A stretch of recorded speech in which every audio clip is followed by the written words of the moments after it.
This is iFanboy Pick of the Week 798, brought to you by Mack Weldon. For 20% off your first order, visit mackweldon.com/iFanboy. Enter promo code iFanboy. Radically efficient wardrobing. And iFanboy listeners just like you. Hello, welcome to iFanboy Pick of the Week episode 798. My name is Connor Kilpatrick, and this is my co-host, Josh Flanagan. Hi there. Your hello is in direct competition with what you wrote in the script. Which, in case anyone was wondering, we don't script everything, but we put little joke welcome messages in the script. And I wasn't looking at the script at the time, so I'd forgotten what I wrote, and I went back and I was like, the motherfucking champion! There you go. We are a fanboy. Every read a bunch of comics. One of us picks the best one they liked. We call it the Pick of the Week. We struggled to find enough books to put in the show to talk about. We talk about those books. We talk about the Patron Pick. We hopefully answer some listener mail. We have a good time. It's all about having a good time as we ramp up to episode 800. Josh, you had this pick. There's a spoiler warning that I skipped, and here it is. Josh had the pick, and Josh, on this week of comics, we should note that, you know, savvy listeners will recognize that we usually have about 8 to 10 books to talk about on the show. That's usually where we go. But I think this week we have 7, and that was a struggle. It was a struggle. Yeah, and it wasn't like there weren't books. It wasn't like, wow, I read last week. I read 22 comics this week. Yeah, I don't know what that says. I don't know if that says anything about comics or us, but here we are. This is how we deal with it. It was just the week. It was very much just that was fine week. So last night around, I want to say 9 Eastern, Connor texts me, says, you know what the pick is? And I'm reading. I'm actively reading at that moment. And I don't know, I got a handful left. I'd already read all the big stuff, even the mainstream stuff, I mean. And I went, I got nothing. I got nothing. And then about an hour later, I had finished all the sort of other books I had to do. And then I was like, I guess I'll read some more. So I went and found some other books to read. And then a little while after that, I texted him. I just said, fuck it, Usagi Yojimbo. And I think I will struggle slightly to come up with a brilliant story bits of this, but I will tell you that there are 2 ongoing Usagi Yojimbo releases from IDW. He moved over from Dark Horse after years and years and years and years and years at Dark Horse. They're over at IDW, and they were colorizing them, which I tend to think neither gives nor takes away all that much. I've gotten very used to it, so it's not weird seeing it in color. But so there are 2 ongoing. One of them are sort of reprints of old stories that have been colorized and are being reprinted, and one of them are sort of the ongoing adventures. I struggle to tell you the difference between them other than the title. Like, I don't go, oh, this is old or this is new. It's pretty goddamn consistent. Well, that's the beauty of the book. Yeah. And I've only read it on and off. You've been reading it pretty consistently. So in the old days, I mean, Usagi Yojimbo's been around for probably 35 years, I'm guessing. And I knew about it for a long time, and I didn't really read it. And at some point, in the 2000s, I started picking it up here and there. And it's fun, it's whatever. But people would refer to it in sort of reverent tones, and oh, this is this thing, it's a master, and whatever. And I was like, it's fine, it's good.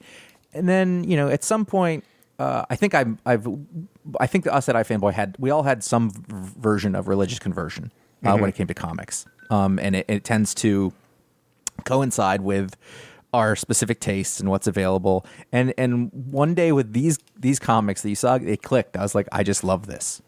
I don't know why. I can expound when we talk about Rorschach or we talk about whatever it is we're going to talk about. I can look at it and I can say, oh, well, he did this thing with the plot and I liked this tone and whatever. And the thing about Usagi Yojimbo is that for the last, handful of years, it comes out and I just go, sweet. They go by really fast. They're an easy read. But that isn't to say that it's entirely breezy. There's something there to it that I just really enjoy. And I literally, every time one comes out, I'm like, sweet. And they come out like once every 2 weeks. It's great. And, this issue was no exception. This is issue number 22 of the current ongoing series. Usagi and his cousin are walking through some town. That's what the book is. You don't want to expect there's not going to be like a very special issue. It's they're walking through town and they run into some little girl that they kind of know, and they help. Their guards chasing her, and they help evade the guards. And she's like, I don't know what happened. He's like, yes, you do. And he doesn't fall for her bullshit, but he likes her. And then the girl's older sister comes along, and he's wary of them, but he likes them. And Usagi's like fully competent. No one's getting the drop on him, but he's got like I don't know, something about that character has a great attitude. Like he's completely wise to the world and isn't going to have one pulled over him, but he's very benevolent and sort of, he's a calm dude. And he meets this other girl, and the other girl like mugs his friend, and she's like, give the money, like pickpockets him, give it back. And she's like, okay, fine. And they just, it's tied to an earlier story where there was a sword stolen, and then there was a forgery, and blah, blah, blah. Anyway, the point is these girls went and they stole something from somebody important, and it is like a list of their bribes and crimes. And so Usagi's like, we got to go give this to police. And the girl's like, what do we sell it to the guy? And he's like, no, we can't do that. And then all of the guys, soldiers, went and attacked them, and they all worked together. It's super simple, but there is at the inside, like, there's a little morality play. Mm-hmm.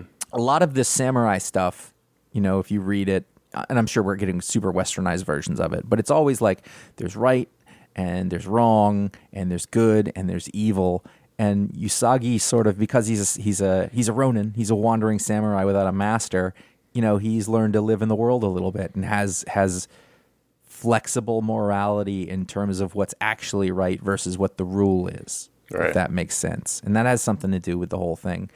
And whenever there's a fight, there's no danger because Usagi's going to win against a billion people, and that's kind of the fun part is over and over watching people be like, let's get him, and he's like, all right, let's do this again. It's he has less trouble with that than Batman does. At the end of it, Batman is tired and beaten up, right? Or he's more like a tired Wolverine. He's like, yeah, okay, just I'll take care of this. He doesn't want to kill anybody, but he will. It should be said that, first of all, Stan Sakai is legitimately a master of the craft, but it's incredibly impressive to do 35 years of a book. Is it 35 years? I was basing that on the fact that I know that when I was a kid in the late 80s, there was a Usagi Yojimbo Teenage Mutant Ninja Turtles action figure. So I know it's been around at least that long. Well, he wasn't part of it. It's a long fucking time. As anyone who's done the same thing week after week knows, it can be really hard. I mean, especially if you're coming up with a different story every time. 1984 was when the first issue came out. So nearly 40, 36 years. I nailed it, by the way. So 37. 36 years of telling samurai stories, and they're still really good. Yeah, they're fun and they're fresh. They don't... I know. I don't get the sense that there's any. Wait, did I have that toy too? I never had the toy. I just remember it, and I was like, "What is that?" I might have had the toy. I don't know why. I didn't even know it was a comic. But Teenage Mutant Ninja Turtles came from the exact same scene that Usagi Yojimbo did. It's just really impressive. That it is. The quality level is still super high, and he still got new stories to tell. You don't get the sense of phoning it in. He's just this guy is just channeling this thing that he does. Stan Sakai. Like, this is the thing he does. I don't think I've actually met him. I don't think but I've seen him at shows. We have seen him at cons and always talked about interviewing him, but never did on the show. He seems sort of like Usagi. Yeah. Like, he just looks like he's in a good mood. He gets to do his thing. It's no challenge it's a big challenge to sort of still be around, I'm sure sales aren't burning up the charts or whatever, but he's going to do his thing. It's a perennial, though. Yeah. And, it's funny because you stopped for a while, didn't you? Yeah, I came on and off, I think. Because there's a while in the past where you would pick this with some regularity, not all the time, but a couple times a year. And it was always nice to check in on Usagi, and I'll dip in now and then, not a ton, but you can do that. I think that's the other thing. There is some ongoing narrative, but really, I don't ever really think, I missed the last issue. It doesn't matter. Like, it just you go and you hang out with him on his travels for a little while. It's not. I will say, like, I enjoy it now a lot more than I ever did. for whatever reason. And I cannot put my finger on it, but I know that when I looked at all my books this week, I was like, well, this is good. It has this. And I just thought, the only one that I can say that I went through with just sort of like anticipation followed up by the experience, followed by getting that last page and be like, oh man, what happens next? That was Usagi Yojimbo 22. And in a way, it's so almost innocuously enjoyable. Right. It's just difficult for me to pick out what it is, other than it makes me happy. I don't know if your mom's cooking or just something that feels right and you're familiar with that you can't put your finger on about what it is. And there's not really a qualification there other than all the noise around it stepped away, and I was like, oh, this is the thing I enjoyed the most. Mm-hmm. And this is in a week where like people really, I don't think that was entirely successful, but comics really made a go at it. Like they tried to, like there were some big deal kind of comic books, mm-hmm. and putting on a big show. And at the end of it, I was like, oh, let's just go for these simple noodles. I think that makes me happy. Well, we had the final issue of Rorschach number 12, Tom King, Jorge Fornes, Dave Stewart, Clayton Cowles. And, 11 was sort of... I think 11 was the high point in terms of the story. Like, you knew what was going to happen after 11. Yep. And so 12 was just a matter of watching it play out. Well, that being said, I had no idea the manner in which this was. We knew what the mystery was, but this was complete, like, I don't know what's going to happen here. And honestly, by the end of it, and you can talk about the details, I was left like, I have no idea how I feel about what I just read. I thought this issue, the real strength of it was the way it played out in terms of, like you said, you weren't sure how Ruffalo Columbo was going to expose the Turley campaign for orchestrating a hit on itself, and you didn't know how Ruffalo Columbo as the new Rorschach, which is what was hinted in the last issue, was going to get his Rorschach-ian revenge. Certainly didn't expect the massive stabbing campaign. But to me, it was the storytelling, and especially Jorge Fornes, because essentially this issue is a conversation between, there's basically 4 characters in this issue, and there's just a lot of talking. And I just thought the body language and the storytelling, Ruffalo Columbo and the aide to the senator show up to the senator's office, and he's not even paying attention to them. And just the facial expressions, he's kind of annoyed, but he's also kind of concerned about what this guy's found. I just loved the really slow, languid pace of it before we got to the stab part. And I just thought I thought this was a terrific issue. I did. It's just there wasn't a ton of surprise in it, other than enjoying how it was constructed from a storytelling standpoint. But I can see how people wouldn't like this because, you had to really be paying attention and infer things and notice the shadows on Ruffalo Columbo's face in the movie theater at the end and all that kind of stuff to see what was happening, as opposed to really laying it out and saying, I am Rorschach. Yeah, I don't know how I feel about it. I don't mean that in a bad way. I'm just still mulling it. Yeah. I think what you said is right. It is... it's not entirely unlike Watchmen itself, is that at the end, I think there's ambivalence there with that story too. Mm-hmm. There's no hero. There's no. I do wish that I had read the issue before this, just. I did. Or at least gone through it to make sure I knew who I was looking at. It helped because. I remember it being very specific in terms of what it was revealing. So I was like, I should probably just go back, and I don't ever hardly do that, but right, yeah, me neither. It's like maybe considering it's the final issue, I should just make sure I remember exactly what happened, and I just went back and read it quickly before I read this one. So the events that take place around the tape recorder, I went back through many times, just to sort of figure out what had happened. It's not that it's unclear. That's not the case. It's almost like what is on the tape, which is really, you're so used to reading. Tape's like a MacGuffin. Yes, that's what I'm saying. So like when it's kind of interesting because when you're actually, we do hear the tape. The tape is just the speech he plays to trick the guard outside. Yeah. So it's irrelevant. So in terms of the form, you're reading the text because you're used to getting the story from that. Yes. And the text that is coming out of that tape play is irrelevant. it's completely innocuous. It has nothing to do with anything. And again, that's not criticism. It's just an interesting playing with the form. Yeah, I'm still thinking about it. I really enjoyed this miniseries. I remember we came out of nowhere.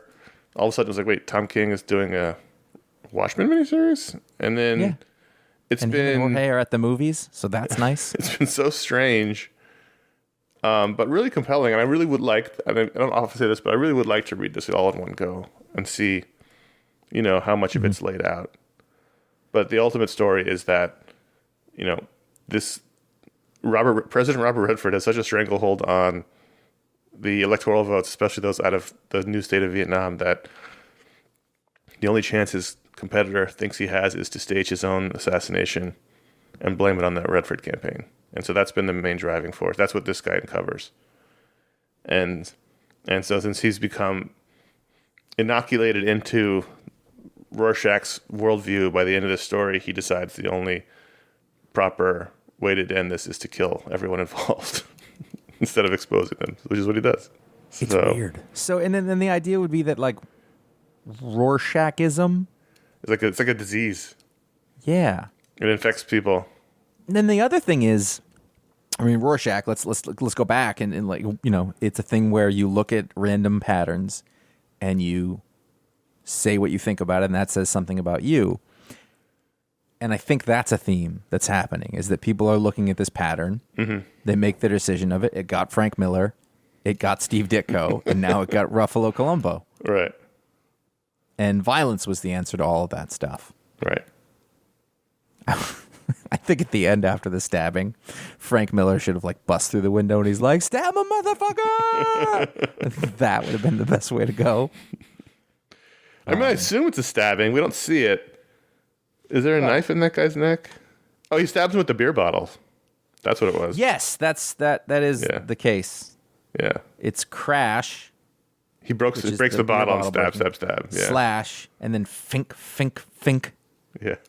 That's a risky move because you don't know how it's going to break. It's actually hard to break a beer bottle, too. You're going to do damage, but the lethality and the sort of reliability of that damage is you got to hope it breaks in a way you can still grip it, and it's got a stabby pointed end. And that part's not going to break. Yeah. The after you break it, that shard that you're using for the stabbing. Is this too far? I'm just I didn't feel bad about either of them dying.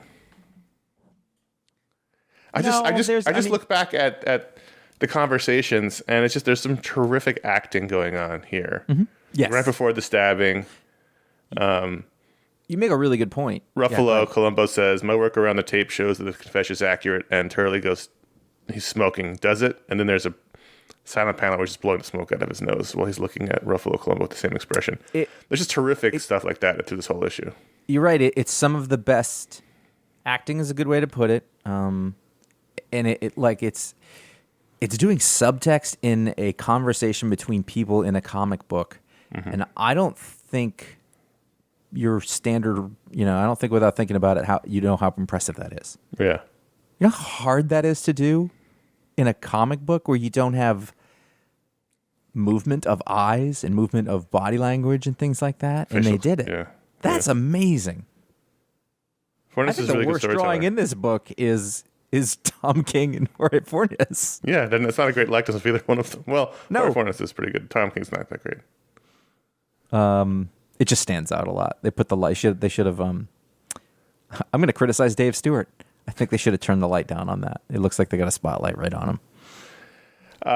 So we're next going to see if Fornes as is appropriate for a guy who started off as much more of a Mazzucchelli clone on Daredevil.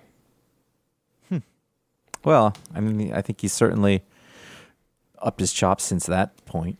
Yeah, for sure. I'm not saying it's a negative. I like the style a lot. Yeah. So for me, Josh, not surprising, probably pick of the week would have been just Fantastic Four 35, the 100-page spectacular celebrating 60 years of Fantastic Four. Although it wasn't issue 600, it was issue 6 something else. It's this is the book that asked the question. 680. All right, guys, can there be such a thing as too much Kang? Well, here's the thing. I loved this issue, And I thought this week's Kang #2 wasn't as good as Kang #1 or this issue. So this was... I agree. I read them back to back, and I agree with you. Reading back to back, I was like, ooh, lots of Kang. However, when I finished this issue, I thought this was a much more fun Kang than the Kang and Kang the Conqueror #2. And I love the Council of Kangs. I love the different Kangs. I love how much they hate each other, even though they're all the same person. I love the Book of Kang. They distrust themselves. It's a very, very funny conceit. I love the Book of Kang, where they have to write their adventures down. And the one, Immortus is very much on top of making sure. Immortus is like he's like the middle manager of the team. The Immortus is like, you can't do anything to me. I have the book. and they were like, what the fuck does that mean? And it did not matter. Like, he thought he was protected by the book. I'm going to tell you what the best thing about this whole issue was for me. I hadn't noticed the credits for whatever reason. I just started reading through it, and I go, is this John Romita Jr.? Yes. And it was like having him back. It was great, Romita. Great, Romita. It was perfect. It was exactly what he should be drawing, and he just did it. There was 15 inkers. There was 5 inkers. But in a way, like, I was like, I get it. It was a shit ton of pages. Yeah. And who knows when they started it, but it was just like full on JR. And I'm not like, he's getting old. And I don't mean that like, he can't do it. Yeah. I mean that I'm unaware. Because his name's Junior, I still think of him as a young upstart still, and he's got to be in his 60s.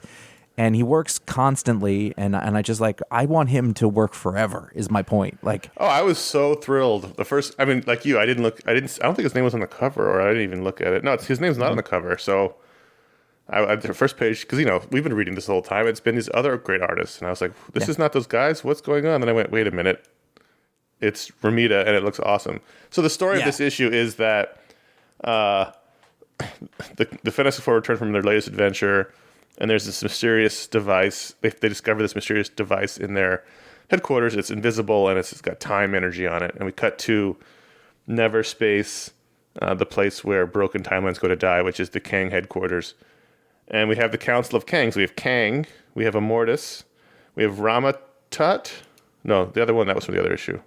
What's his name? He's the Scion? No, that's the newest one. That's the last one. But who's the... Who's the Tut? Ramatut is what you're talking about. Is Ramatut? Yeah. I thought that was the other Tut. Anyway. No, it's the name of my iPad.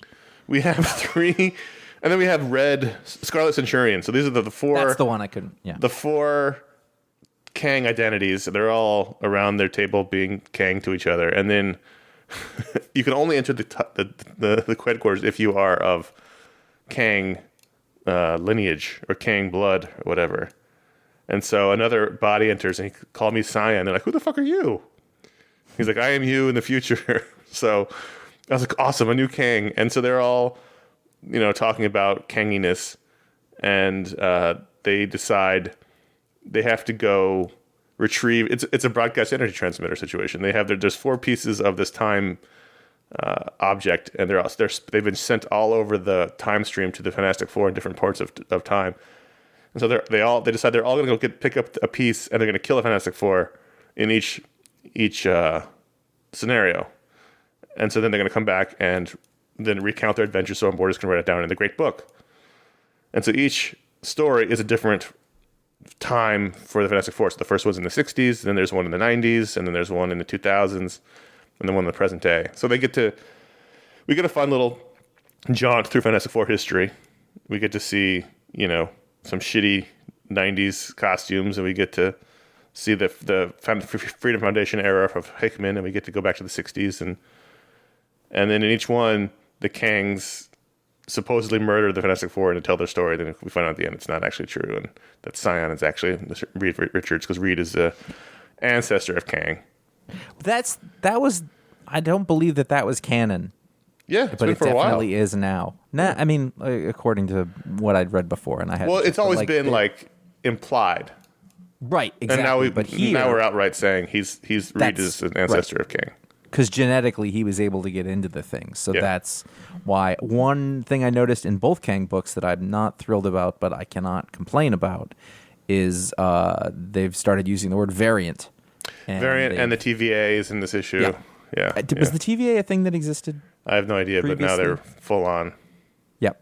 And I don't love that, but because it's just obvious. I notice it. Like I don't like noticing it. Are you a variant?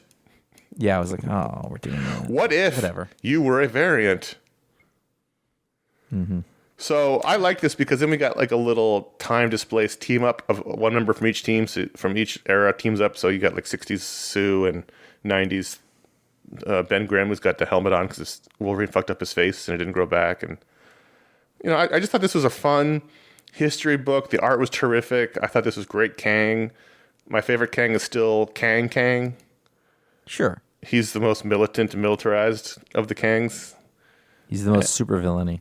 I love the moment when the guy, Crimson, I keep wanting to say Crimson Dynamo, split the Thing into all of his versions. So there's 5 versions of the Thing, and they all punch him at the same time. I just thought this was, the kind of stuff that Dan Slott does the best, which is the Marvel deep dive, coming it together in a very emotional, heartfelt story. I think the thing that made me happiest about this maybe was that it was just Romita. Yeah. I thought when they split into the different parts, they were going to go to different artists, and he drew all of them, and I love it because he's perfect for Marvel history. Straddling eras. He can do all of them, and he doesn't seem out of place in any of them, and I think that's fantastic. 4.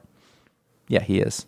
And then there was 2 backups. They were fine, but it was all about the main story. Yeah, I don't think I even read. I tried to read the double page spread one. No, I did. I skimmed. I don't have this. The Mark Waid one was fine, but not. It's not why we're talking about this. Actually, I actually did like it. The thing was like Reed decides to make them superheroes because of the things they lost when they got their powers. Like Sue was trying to be an actress, and Johnny felt invisible, and was Sue always trying to be an actress? I don't remember if that was true or not. And then obviously, Ben Grimm thinks he's ugly and can't be looked. No one wants to see him, so he decides he's going to make them superheroes, and it's going to turn everything around. Which I thought it was a nice little story, but I thought this whole issue was terrific. Kissing rock lips is a weird thing to do. It is weird. Anyway. I think about that every time I see Ben and Alicia. Quick break. Let's talk about some underwear. You're a busy guy, Josh, and the world. Stop thinking about what to wear and just embrace the radically efficient Mack Weldon Daily Wear System. The Daily Wear System is a selection of clothes rooted in smart design, made with performance fabrics, and built to work together. From breathable t-shirts and polos to stylish button-ups and shorts, underwear, and beyond, Mack Weldon makes it easy for you to dress for work, leisure, and play, or wherever else your summer takes you.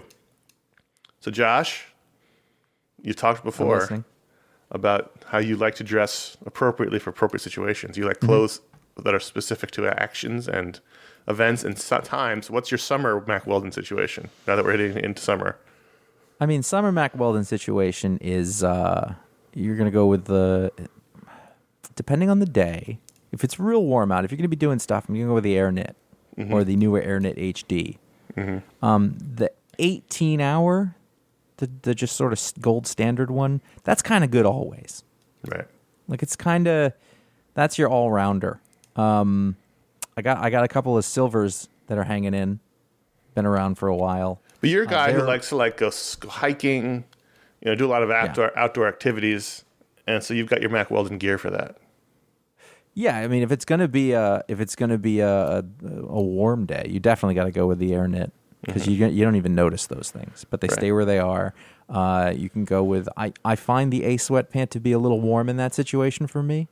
Right, that's more for a lazy day around the house. Yeah, exactly. But functional pockets. Well, the radius pant's good for a hike. It's true. I've done it. That's absolutely true. You go with a short for those things. Your Pima cotton shirt.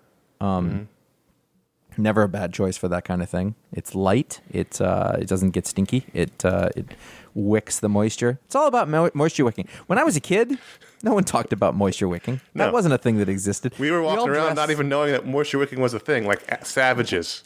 We were walking around in synthetic blends, dying. What's with all the polyester? That guy just passed out. Why don't we trap all of this moisture and air inside? We didn't know.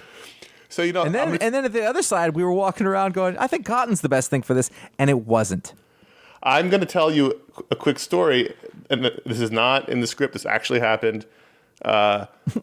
yesterday, it's a little chilly in Los Angeles. We haven't really had the hot summer that we usually get. And I got out of the shower and it was like 69 degrees out and in the house. And I was like, shit, I need pants. And I'm only looking for shorts. I could not find my Ace sweatpants anywhere. And I was tearing up my drawers looking for it. So first of all, got to figure out where they went. They're in some drawer. I just don't know exactly which drawer they're in. But that's where I went. My brain immediately went to the Ace sweatpant. I put them on the other night, starting to get cold at night. I went right for them. And it worked, damn it. Got to find them. So there's all kinds of different Mack Weldon gear for whatever your situation you're going to be in this summer. And actually, we got an email about Mack Weldon from a listener.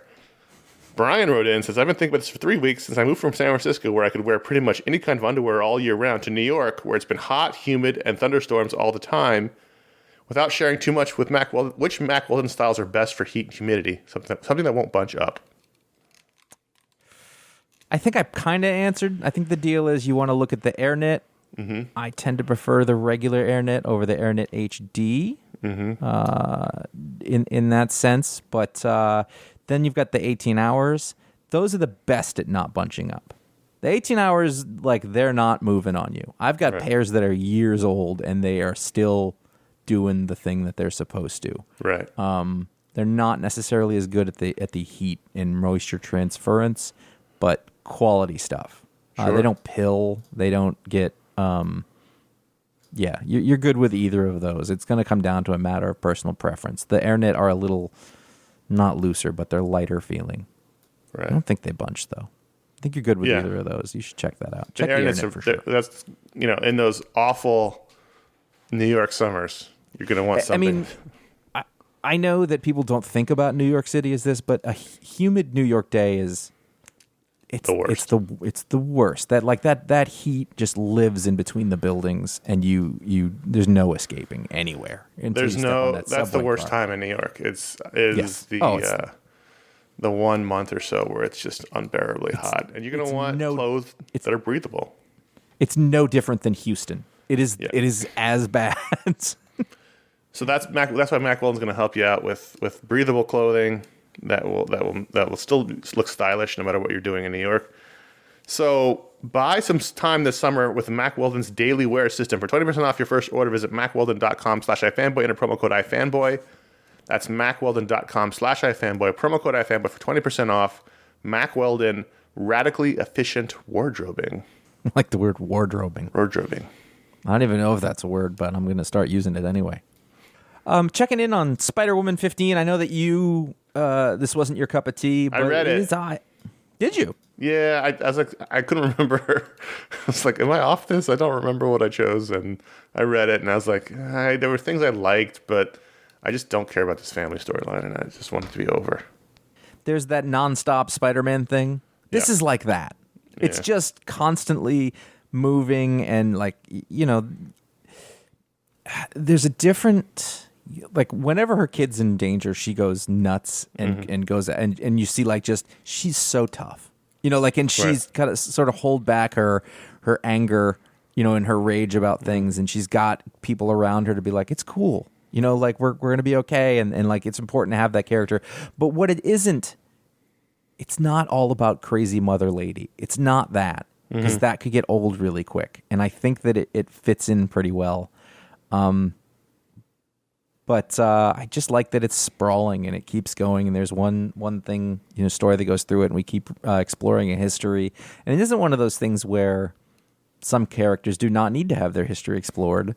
She is not that well known. Even if there is an existing story, most people don't know it, so they can have fun with it. Also, I dig the hell out of the Perry Perez art in this. Yeah, the art's great. It's exactly what it needs to be.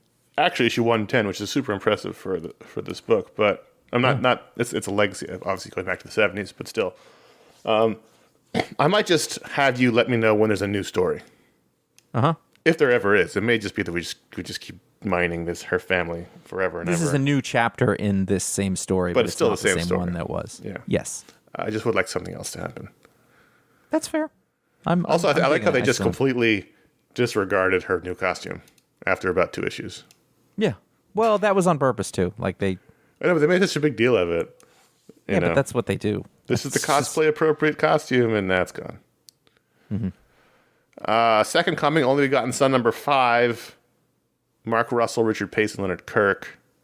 I like this issue a lot. I liked it a lot. I'm not sure if I even read number 4. I might have missed it, but I thought that worked pretty well. And I think it's. I don't know if this is closest to sacrilege as it gets in this book, which is saying something. But also, to be fair, I think this has always been very respectful. Mm-hmm. Well, Mark Russell is. He's not a theologian, but he studied theology. I don't remember. You interviewed him. I mean, he may not have official credentials. I don't know, but he knows his stuff. He knows. What was the first book he wrote? It was the Bible. I forget what it's called. Yeah, and basically Bible. he did. No, but he did. He's done 2 books that are basically tellings of what it's. It's his interpretation basically of what it's saying.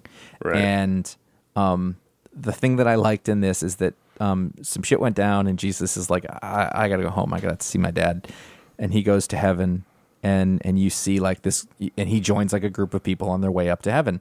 And yeah, that was the last issue. There was a bus going to a casino from my old folks' home, and it went off the rails during an earthquake, and everybody on the bus died.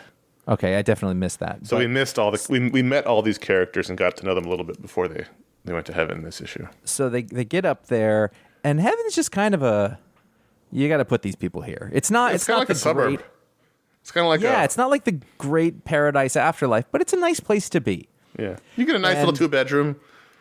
And God in this is just sort of like I made some mistakes. I'm dealing with them the best I can.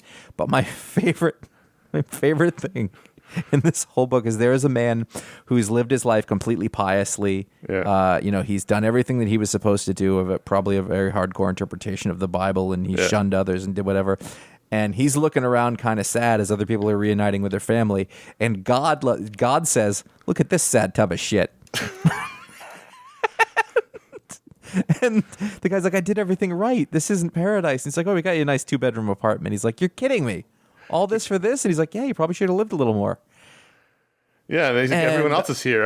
All the other sinners, and there's Muslims and Buddhists, and we're all here at the same place. And Hitler's there. He's in hell, but hell's just kind of a shitty neighborhood. Hitler and Stalin are neighbors, and they have a seagull problem. And I think this is really fun. I also like the Sunspot subplot, which honestly, the further we get into the book, the least interested I'm in of Sunspot as a character. Sure. In the beginning, it was kind of interesting, but it's mostly been about how interesting the Jesus side of the story is. But Sunspot here, Sunstar, not Sunspot, Sunspot's an X-Men.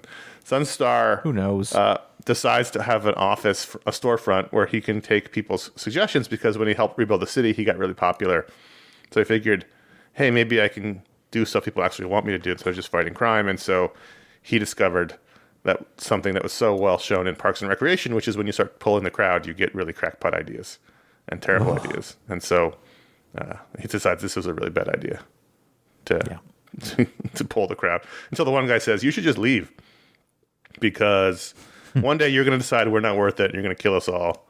And so for the best thing you could do for us is just to go. And that really fucked him up. But I think this is a good issue. It was. This is the end of this mini? Who knows? No, the mini, probably. Oh, I don't know. It felt like an ending, but I guess there's also room for another thing. No, next issue is the finale. 6 issues. Okay, fair enough. I wanted to mention Titans United #1 from Kevin Scott and Jose Luis, Jonas Trinidad, and Rex Locus, and Carlos Mangual. The only name I recognize is the letterer. And I usually recognize a lot of the names. I was like, oh, a Titans book, that's fun, I'll check it out. And then I was like 2 pages into it, and I was like, well, this is a weird lineup. And then I realized, oh, it's the exact lineup from the TV show. So, and there's a big old ad for the TV show on the cover. It's literally just please watch the show. Here's the characters. They don't really make sense together in a book form, but okay. It's like, let me tell you the lineup 1 second. I got on the wrong page. It's Nightwing and Starfire, Raven and Changeling, or Beast Boy, Donna Troy and Connor Kent, Jason Todd, and Hawk and Dove. That's the team. Does that show exist? Yeah, it's on season 3 right now on HBO Max. Do you watch it? Season 3's been really fun. It's been the best season so far, but it works in a TV environment. Jason Todd in the show is the villain now. When he used to be a member of the team as Robin, now he's Red Hood. He's a villain as Red Hood. He doesn't really work on this team. Mm-hmm. It just doesn't work. But it just was. This was fine. But I was just annoyed the whole time. I was like, this is just time. Like, this is the stuff that annoys me about the Hollywood influence, which is, this team isn't put together because the writer decided this was the best group of characters to work together. This was put together because this use these characters. You know what I mean? That's what bugs me. It's not a choice from the comic person. It's a choice from the Hollywood people. The idea is somebody was like, all right, well, we can sell books.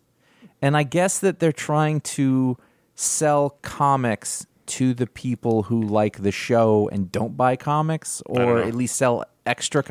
But my point is, like, how many copies could that be? Like, how much money could they make from this realistically? Well, I'm actually going to disagree and tell you I think it's the opposite, because from what I know, working with Warner Brothers, every minute of every day, everyone at Warner Brothers' job is to increase HBO Max subscribers, and so. Which is so. I think what they're trying to do is say, you like this book. Well, these characters are all on a TV show. That's why it's advertised all over the place. And even if it only adds a significantly insignificant number of people watching the show, because the whole of comic book reader is significantly insignificant. I mean, what can this sell? My point is, it doesn't matter. They have to show that at every moment they're trying to increase HBO Max subscribers. Mm-hmm. And so. This seems to be what the whole point of this book is, which is it's just annoying because it shouldn't. Well, it's the tail wagging the dog. I was going to say that's a very good use of that phrase. If you think back to the pre-60s days, the idea was like whatever passing trend was going, you would quickly get out some sort of comic book to take advantage of that thing, and that feels like this to me, but with a sort of modern twist on it. But it's just like whatever crumb you can salvage is why you do it, because I can't think of another reason to do this. Yeah, it's interesting with the coming proliferation of a lot of HBO Max DC TV shows. My concern is what that's going to mean for the comics in terms of start aping all these things as opposed to the other way around. Well, I mean, like the thing about comics to me, mainstream comics, Marvel, DC, is that it has always been. At the basis, at the underlying part is like, all right, how do we make a buck off of this? But laid on top of that are people who are like, well, let's try to make it good when we do that. Now, that doesn't mean the company's doing it, but the people involved with making it are. Mm-hmm. They want to do good product. They want to make something that they're proud of or whatever. But underneath it is just crass commercialism. That is the bones of the comic book industry, and this is the current version of it. Yeah. And it's no different than like every time there's but it brings up that question. It's not different than you're right. It's no different than any of that. The tie-ins, and when there's a movie, there's suddenly a book for it's no different than that. It's just usually there's some level of like, oh, there's a Suicide Squad movie, we'll do a Suicide Squad book, but it won't be exactly the same characters from the movie. But it'll just be a Suicide Squad book. Here it's like these are the characters. So this team is now. But look, and it's not like it hasn't been that way for a while. It just was so blatant. Like Titans has been aping the cartoon lineup forever. Gone are the days of what's the best and most interesting lineup here. Now it's okay. We have a cartoon, so use these characters, and it's just sad. That's all. But in that instance, they're trying to sell comics there. They're trying to move some extra comics there. Maybe not. But more recently, yeah. Well, that's my question. Like, I just don't. The thing is right now in Hollywood, all efforts are to increase streaming numbers, and that's I get that. No, and that makes sense. But specifically, it's because look, this is a whole longer discussion, but that's the only goal right now is to increase streaming numbers, and so even if they can only get 10 people from reading the book, it's just frustrating. Those are the books we wanted to talk about. There weren't a ton of them, to be honest, but there were some, and we had fun talking about them. But at patreon.com/iFanboy, you can vote to add a book to the rundown. After you become a patron, every patron can do so. We call it the Patron Pick. And this week, for the second week in a row, we had a Jeff Lemire comic, Jeff Lemire #1, come in as the Patron Pick. This was an overwhelming favorite of the patron votes this week. Primordial #1 from Image Comics, Jeff Lemire, Andrea Sorrentino, Dave Stewart, Steve Wands. And Jeff Lemire and Andrea Sorrentino have done several projects together. This is their latest. It's got monkeys. Yes. They're on the cover. It does have monkeys. I liked it more than I did the one from last week. Maze book. Yeah. But I don't know. It was fine. I don't know what the story is. This should be in your wheelhouse. It's an alternate history of the space race in which a couple things happened differently. One, Kennedy lost the 60 election to Nixon, and so there probably isn't the same support from the Nixon administration as there was from the Kennedy administration. And the other thing is when they sent the 2 monkeys up into space, in the book, the monkeys died, and so because the rocket failed, and so that made everyone skittish about sending humans up, and they canceled the space program. I don't know that would actually happen, but that's the conceit. The story of this book is that the monkeys didn't die because the rockets failed. The monkeys disappeared because they were taken. The same with Laika from the Soviet side, the dog. And so here, as the space program is being decommissioned in 1961, we have a doctor from MIT who's been brought on to help decommission the program, to go through the equipment, see what's useful, what's not useful. He finds some paperwork that shows that maybe the monkeys did not die when they were said to have died, and then there's a whole bit about them being abducted, possibly by aliens, and there may be a man in black in his car. This was a little obtuse for me, and I much preferred May's book to this. I think that hearing the description of it, I should like it more than I did. It was less straightforward than May's book. And I mean, it felt like a bit of a cold open. Mm-hmm. And, the thing where in a cold open, you're not quite sure where you are, or what's going on, but you'll understand later. I think comics tend to forget to do that part sometimes. So, I'm very interested in the first bit, the space program, but but then there's some more alien abduction and, metaphysical blah, blah, blah. I find that less interesting. That said, and I think that if that's what your story is, then I think Andrea Sorrentino is great for that. Mm-hmm. His art is beautiful to look at, but it tends to be very ethereal and very, given to maybe some surrealism, some symbolism rather than literalism, which are not my favorite kind of comic books. Only because it doesn't give me a good. I don't know where we're coming from. I don't know what the point is. Yeah. Always, and I don't need to know right away. I wouldn't be in the position of writing this off, but I'm not in love. It was a weird first date. I don't know if I'd call again. Yeah, I don't know. I tend to give Lemire some rope, but also I don't read everything he writes. He's very prolific. No. I was realizing that he's really prolific. He's doing a lot of books, a lot of different kind of books, way more than at the beginning of his career you would think you would have expected from him. So I don't know. This one didn't do a lot for me, and I just don't know that I'm interested in reading any more of it. Yeah, I'm kind of with you. But I think I'm going to read the next one. Maybe I'll see what the week's like when it comes out next, but it didn't... Yeah. I didn't finish it going, ooh, what happens next? I finished it going, okay, well, that happened. Mm-hmm. So, and we're both people who love the space race, stories about the space race, but I just didn't feel much to this one at all. Ratings on Primordial #1 out of 5. I'm going to give it. This is tough. 2.8. I was just going to say 3.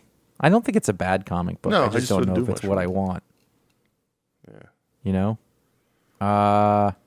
Yeah, that's kind of where I'm at. It's funny. This is not the best segment we've ever done because I'm not really sure what to say about it. I don't not like it. I don't really like it, and I'm not sure what it is. And I feel like I should, but I don't yet. That's not a great review. You may have convinced me to read a second issue because I'm not sure what I think, but I don't know that I loved it. I definitely didn't love it. Definitely didn't love it, but I didn't dislike it. I just was, I was fired up after reading May's book. I didn't really care or think about it after I finished reading Primordial. Yeah, I mean that might have been it. You were probably more excited than I was, but I bet you were looking forward to it. No, not necessarily. Like I said, he's put out a lot of stuff, and for some reason, the stuff he does with Andrea Sorrentino, I haven't really cared for. Like he did some like post-apocalyptic book with Andrea, and I didn't think I made it more than 3 issues into that. I just, for whatever reason, whatever they're into together is not what I'm into. You know? Fair. Patreon.com/iFanboy. You can vote to add a book to the rundown, or at the $5 or higher level, get your superpower live on the show, like these patrons. Wayne Murphy has the ability to warp reality and therefore recast films. Oh. Whoa. So he'll be watching the movie and he'll be like, this is all wrong. Leonardo DiCaprio should not be the lead in Gangs of New York. And he will warp reality. Now, we don't know if he's good at casting movies. Right. We don't know if by recasting somebody else in that role, he ruins another movie that person would have been in at the time they were shooting. These are all, it's the Scarlet Witch of film casting. Wow. It could change everything. But he can do it. That is a great and terrible power. Yes.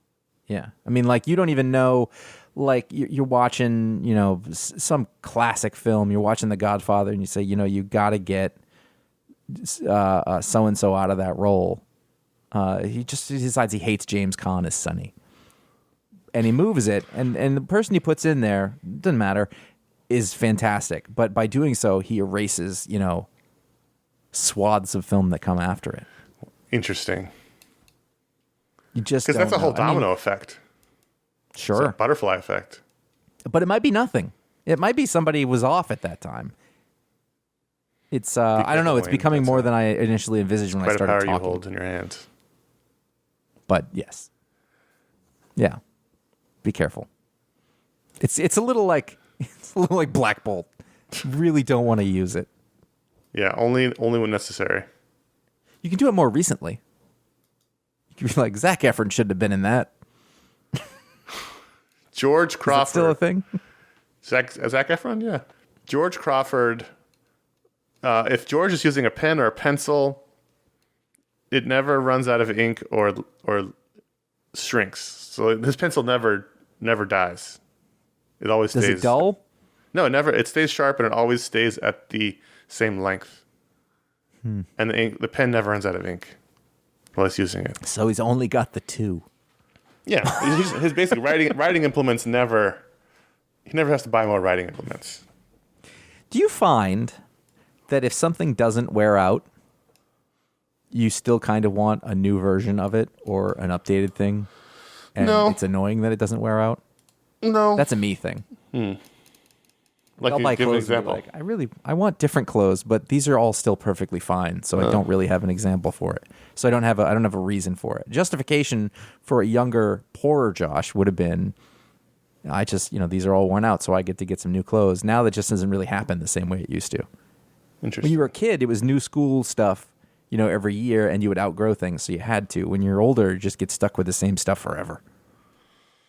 True. This is not what you were talking about, but that's what made me That's think. okay. I understand. Justin. It's probably Timberlake, honestly. I mean, that seems like the most likely thing. Yeah, probably. I would think that he's huge into us. Yeah, and it would be the closest of having a rich benefactor, but as of yet, we don't get those sweet in-sync royalty fortunes that we'd asked for. I asked for the Masters. So Backstreet's Back. No, that's a different band. That's a different band. Yes. In the title. Some days you're feeling a bit unstable. You're feeling a little loose inside. Oh, uh-oh. He'll firm you up. Wow. He'll firm things up. I don't know. My stomach's a little. There you go. Oh, thanks. He zaps you into firmness. Yeah, he'll firm things up.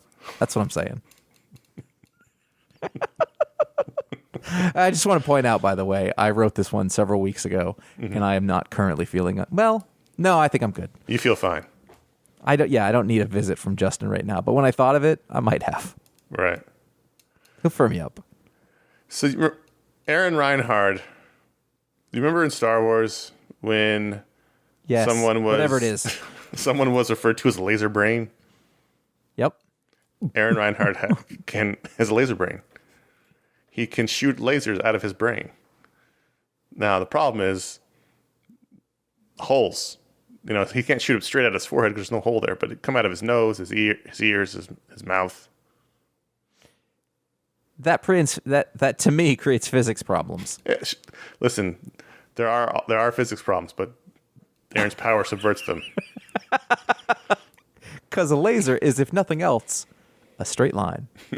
So and the path from your brain out the nose is, if nothing else, quite a crooked line. He has a series of tiny mirrors in his skull that bounce the laser through the cavities and canals.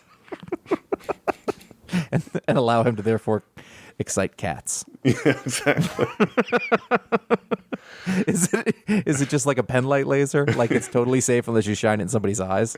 Yeah, exactly. He's not going to burn through anything with it, but he can shoot it through. He's also awesome at raves. You know, if your laser machine goes down. That's very nice. That's good. Patreon.com/iFanboy. That's where you can go and you can add a book to the rundown and you can get your superpower live on the show. Patreon.com/iFanboy is also where you can go and help support the show. You can see. You can't see, I'm telling you. The patrons have unlocked all sorts of content and additional stuff that is part of this iFanboy experience that we all know and live with, such as the Patron Pick that we just did, and those powers, and Talksplode podcast, and Booksplode podcast, and Mediasplode podcast. That's what we do. We do podcast and YouTube content being re-uploaded from all our old video shows. We have a new stretch goal. The next one is that we will add, you guessed it, another podcast, a comic book TV show special edition, where we're not going to cover like every show that comes out or by episode, but at the end of them on a semi-regular basis, we will do a show. You're not going to have a problem with not getting enough of those. I don't think that's not going to be a thing. It'll be, we're not putting a regular schedule on it, but it will be a thing that is part of the thing. Mm-hmm. Then of course there's the great communities, the Facebook patron group and the Discord server, which is worth the price of admission. That's what I think. If that's what you're searching for, you can go over to ifanboy.threadless.com. You can find 11 William Miller's real age at the beginning of Almost Famous. 11 designs that can be put on shirts, sundries, phone cases, skateboards, a lot of things. Literally, you name it. Not literally, but many things that you could name are things you could put any one of those 11 designs on. And I want to make this clear: you cannot combine designs on an item. It's not possible. The technology does not currently allow it. No. You can go to ifanboy.com/support. Support, where you will find a PayPal link if you want to deal with any of that stuff. You can go to ifanboy.com/Amazon. That's our affiliate link, where you could click on that and go through. It does nothing. It costs you nothing. It makes no impact on your lives at all. But you can also find, if you want to buy the books that we talk about, or you want to look at the music that we put on the show, that all will bring you there, because you should support those people. Mm-hmm. The authors and creators of the art. I mean, that's all. Let's go to audience questions, which are not Patreon dependent. No, we will do them anyway. I want to make that, it's always going to be free. That's a thing. You're just making an investment in the whole thing, and I think that's worth it on its own. Bobby from Seattle, Washington says, I've been thinking about this question ever since I got done reading Dark Days #1. Say you've activated the Pym particle when the events of that issue happen. Would you rather get stuck as Giant Man or Ant-Man? Pros and cons as to why. This is a great question. Ant-Man. I thought about it a lot, and I don't even remember what I came up with, but what I said was Ant-Man, just because it'd be hard to be anywhere. Also, a lot more food is required as Giant Man. Good point. If you're talking about a society that's in big trouble and can't maybe produce as much food as before, you've got to eat a lot of food as Giant Man. Tell you what, if we could shrink our whole society down in a more compelling way than that Soderbergh movie. It wasn't Soderbergh. That was Alexander Payne, I think. Was it Payne? You're right. Yeah. It was Alexander Payne. I don't know why I thought it was. Great concept, terrible movie. Yeah. But that would solve a lot of problems. So I didn't even thought about that part. I just thought, like, you're not going to be able to get pants. You're not going to be able to sit down. You got to wear the same suit all the time. Yep. Well, I guess it's just a matter of resources, but someone would have to suit. The same problem with Ant-Man, someone have to make you clothes. I guess you could wear toy, no? Well, you could make your own. True. But you have much more to work with. Yeah. Like, you just the gathering of materials for having giant pants is a problem. Right. Whereas the other way, the world is your oyster. Plus, he's controlling the bugs and stuff, so he's not in danger from that kind of thing. But as Ant-Man, no one can hear you. Hey, guys. Did you hear that? Listen, it's not a perfect scenario in either way. Or if I get stepped on. I feel like that's not as big of a problem because you just, you can see what's coming. You know where to be. Yeah. I'm still agreeing with you. I think Ant-Man is the way to go here. But, there are pros and cons to both. The pros for Giant Man is, you're giant. Let's see. Let's take this question from Anthony. But which Anthony? I'm going with the second one, but I didn't want to mention that there was two. In case first Anthony was like, what about me? But cat's out of the bag. What has happened with DC Comics? I've looked through upcoming solicitations, and they don't make sense to me. They're filled with dozens of randomly named Batman one-shots and minis. They seemingly changed the price and page count of multiple monthlies, and there seem to be more Joker-themed comics than Superman. Was this caused by AT&T? Do you think that it came with the upcoming merger with Discovery? I love DC Comics, but I don't understand their publishing priorities. Thanks, I've been thinking about this for 3 months. He says, do you think it'll change with the upcoming merger with Discovery? Go ahead. I cannot speak to the corporate causes there. I have no idea how that works, whether it's AT&T, Discovery, I doubt it. But I feel what you're saying. I understand that. I don't think it's much more unusual than it has been with either publisher for a while, but it's particularly acute right now at DC. I think you got to pick your spots. When you want to get your DC fix, you just go, all right, well, I don't know what any of this is, but I know what this is, and so you go with that. Well, first, the number one thing is if people are annoyed by all the Batman books, stop buying them. That's the first thing. They put them out because they sell, and people like the same thing. People complain about all the Batman animated movies. It's like, then stop buying them because that's why they put them out. They sell more than the other ones. But it's hard to know why any publisher does what they do because they have the information we don't. I do know that a character like Superman, who I love, is going to be less popular than a character like the Joker in terms of the broader public. So that's why there's more Joker material. I agree with you, Anthony, and you, Josh, that there's too much Joker material. I like the Joker. I like reading Joker stories, but in the olden days when it wasn't such a corporate synergy, the Joker only came around once a year or so. But now he's basically seems to be there all the time, always. And because when you look at the total number of revenue, you look at T-shirts, Joker sells makes a lot of money for Warner Brothers. And that stuff makes more money than publishing. Right. So at least in aggregate. So focus on the characters that make the money. That's what they do. They're unfortunate. We talked about this a lot. This is the fear that comic fans, as the beaten down stepchild of media, has been always that one day things would change, and they finally have in the last couple of years. And the corporate boot has gotten heavy. And it never used to be that way. Paul Levitz's whole job as president of DC Comics was to keep the corporate boot off the neck of the publisher, and he did a great job of that. And then he retired, and everything changed. And then they got bought by AT&T, and then, And then it becomes all about like maximum shareholder value and return on investment and all that stuff. And then the office moved from New York to Burbank, where they're definitely under the boot. Like it all changed when Levitz retired, and this is the result you get. You get comics that are chosen not because there's good stories to tell, but because characters sell a lot of toys. And to be fair, this is not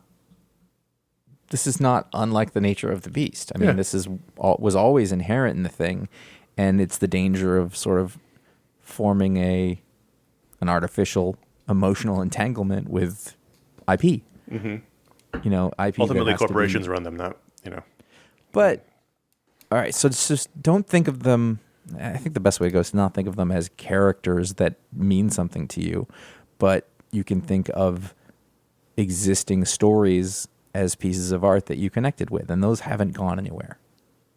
Right. You know, those are around. No, it's not exactly the same thing as being able to look forward to the issues that come up, but there's still stuff in there you're going to like. There's still the same people are writing and drawing who have been doing so over a long time. Right. You know, so there's going to be the thing that gives you a feeling in there somewhere. But you might have to just change your expectations of what it is. But also, I just go back to sales. Like, if Superman comics started selling through the roof, they'd put out more Superman comics. Yeah. And so Batman comics sell really, really well. So anyone who wants to keep their job in charge of publishing will say, more Batman books. Ship them out the door. Who wants to get work being a comic book creative professional, which, you know, the number of people who want to do that greatly outnumber the jobs available, are going to do those things. They're going to try to make it as good as possible. I have no doubt about that. Anybody I've ever met in comics wants to do as good a job as possible, but it's within a framework. Ship them all out the back door, front door, side door. Mirror. But no, I do agree with you. Like I'm losing the thread, but I've lost the thread before, and you know, you find your bits. Yeah, and I think DC in particular is a little unfocused in terms of what, like, and this is a longer conversation and larger conversation, but Marvel is very focused. You know what Marvel's strategies are. All across the board, comics, movies, everything. Warner Brothers, DC, you just have no idea what they're doing. Well, it just feels like DC. I mean, if you looked at their corporate structure at a certain point, there was like an editor-in-chief who you never heard from. There was co-publishers. There was executive editors, all this different stuff. I know. And it felt like things were coming from 100 different directions. And then DiDio leaves, and he wasn't editor-in-chief, but he was de facto editor-in-chief. And he had this whole plan that they kind of half abandoned and half didn't. And now you have this like weird, there's a cohesiveness that's missing. There's no cohesiveness at DC, and they're sort of embracing that with their multiverse philosophy. It'll come around. It will. Like, there's no way it doesn't sort of come the other way. Right. Until they stop publishing, you know, comics, then it will shift and change and be what it be. It's a mess, though. You're not wrong, Anthony. Yep. No, Anthony. If you would like to write in, you could do so at contact@ifanboy.com. You can also send in emails for a media splode. You put that media splode in the subject line so we know. Episode 800 is coming. I don't know if you've counted, but we are on 798. So you have a little bit of time left. 2 more weeks. To send in emails for that. Make sure that you have 800 in the subject line for that. We have systems. We must keep we must have order. You want to put it in there. Let's wrap this up. Yeah, eventually I'll give them like a real deadline for that. Like, you have until this day and time to do it, because I got to print. You have at least until the next show comes out. So get them in. Yep. The earlier you get it in, the less chance we got to start skipping emails on that show, because it gets too long. But the earlier, the better. Yep. Special edition Batman Long Halloween Part 2. That's on the feed in the back somewhere. And also, just right behind this show, just came out a couple days ago, was our latest Media Splode show, which we talked about the things we've been enjoying the last month. And our main topic was disaster movies, the ones we love and why we love them. And I thought that was terrific and terrifically fun conversation. We had a lot of fun. We laughed a lot. Talked about a lot of disaster movies. It was a good time. So that's behind the show on the feed. And then later this month, there's going to be 2 Talksplodes this month? If not this month, then, you know, like early next. There'll be at least one this month. At least one, and another one shortly after. Which side of the line it falls on is to be decided. But yeah.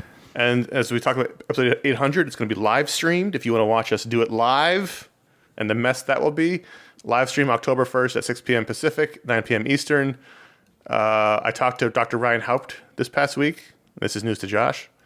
And he claims he wants to do the show with his newborn. And I was like, really? And he said yes. So we're still in negotiation. I think he is still in negotiations, but he claims he wants to do the show. So we'll see. He'll be in the parking lot of a McDonald's. I said, it's 3 hours. He said, I know. And also, how do you know, Josh, that no one's listening right now? Because people have said, hey, when are you doing that Shang-Chi show? Yeah. And I'm like, we did talk about this. We've had many people through every way you can reach out to us ask, hey, where's the Shang-Chi review? And that's how you know nobody's listening right now. Because we've said. I tend to think that they're just not listening to the regular show at all anymore, and these are people who just come back for the movie ones. Possibly. Well, there certainly are people who do that, but sure, no shame, no guilt. No, it's fine. But yeah, when Shang-Chi hits streaming, we'll review it because we're not going to the movie theater right now. True that. At least I'm not. Get over to, I can't even if I wanted to. Get over to iFanboy.com to find all of our shows and our vast history of comic book writing from our talented staff. And I say staff in a present tense because I still think of them as that way. Mm-hmm. When I interact with one of our folks, I go, that's our writer. That's our, even though that has not been a thing for a very long time. It's been 8 years. 8 years. Go to facebook.com/iFanboy or follow @iFanboy on Twitter or @iFanboy Comics on Instagram. You can find out what the pick of the week is before the show comes out, so you can be prepared. You can follow us individually, C.S. Kilpatrick and J.A. Flanagan on Instagram. You can go to our YouTube page at youtube.com/iFanboy to subscribe and like and watch our history of iFanboy Comics, which is also a sort of history of comics in the 21st century. And slightly before that, so it's a historical document, artifact of young men in shorts on a couch. That's what it is. You can follow us. No one I said told that us. already. We didn't know. This past week, there was a mini on Aztec: The Ultimate Man, Volume 1, which was apparently hosted by Rom. It was. I was as surprised as anybody.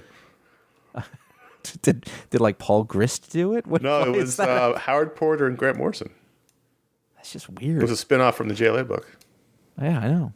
Why did he? Anyway, there's then one of those anthology shows. We have Wits End #3, which Wally Wood. It came from the storage unit with our friend Connor, who goes through his old stuff. Who did in the past? Listen, it's Kang-like. And then there's Hellblazer Pandemonium, which obviously is me. I think that's the Jock. Correct, Jock. That was the Jock book. Jock OGN. Well, he didn't. He drew it. Yeah. Who was the writer on that? I don't remember. Either. It's best not to. We'd be doing it forever.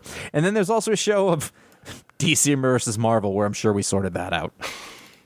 Well, yeah, we can't look for that. They're no different, but that was a fun one. Yeah. So all those are on youtube.com/iFanboy. Subscribe if you want to catch up. We still have probably a year, slightly less than a year left of new shows or shows that'll come out on that. And there's lots of people listening now who are not around at that time, 2007, 8, 9, 10, when we were doing those shows. So if you have never seen them, they're still lots of fun. And one of our listeners' favorite things to do. At that point. They are. Yeah. They're both. They're both. Is to point out, hey, you said this in 2009, but you said this in 2021. Right. At which point I would say, yeah, because your opinion should grow and change over time. Right. You can't. This is not about a sticking in amber situation. You should No. You should evolve as a human. And if you don't, that doesn't mean you're strong. It means that you're an impenetrable lout. If you like the show and things like that, write us a review or leave a star rating on Apple Podcasts or wherever you get your podcasts. Whatever your aggregator is, or better than that is tell your friends. Word of mouth is a great way to help support the show. And people do that all the time on social media. We thank you for doing that. And we're putting this one in the books for this week. My name is Connor. I'm Josh, the motherfucking champion.